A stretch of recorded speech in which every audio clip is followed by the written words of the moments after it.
ये सब मेरी वजह से हुआ है।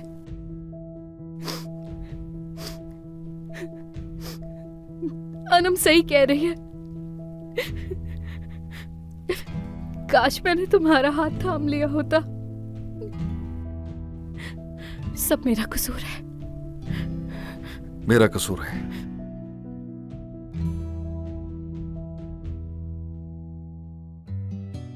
मैं भी कई सालों से यही कहता चला आ रहा हूं, मेरा कसूर है, मेरा कसूर है, मेरा कसूर है।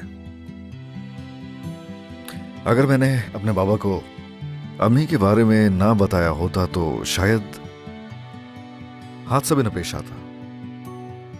कई सालों से मेरे वजूद को यही सोच घेरे हुए, यही सोचता रहता हूं, काश के ना बताया होता।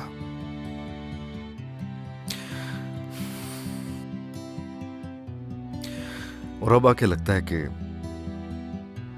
ये काश नाम की जो चीज है ना जिंदगी में, ये सिर्फ इंसान को दुख ही देती है और कुछ नहीं। खुद पे हावी मत होने दो इसे। फरद की मौत से तुम्हारा कोई ताल्लुक नहीं है। उसके बारे में सोच के खुद को यूं इल्जाम मत दो प्लीज।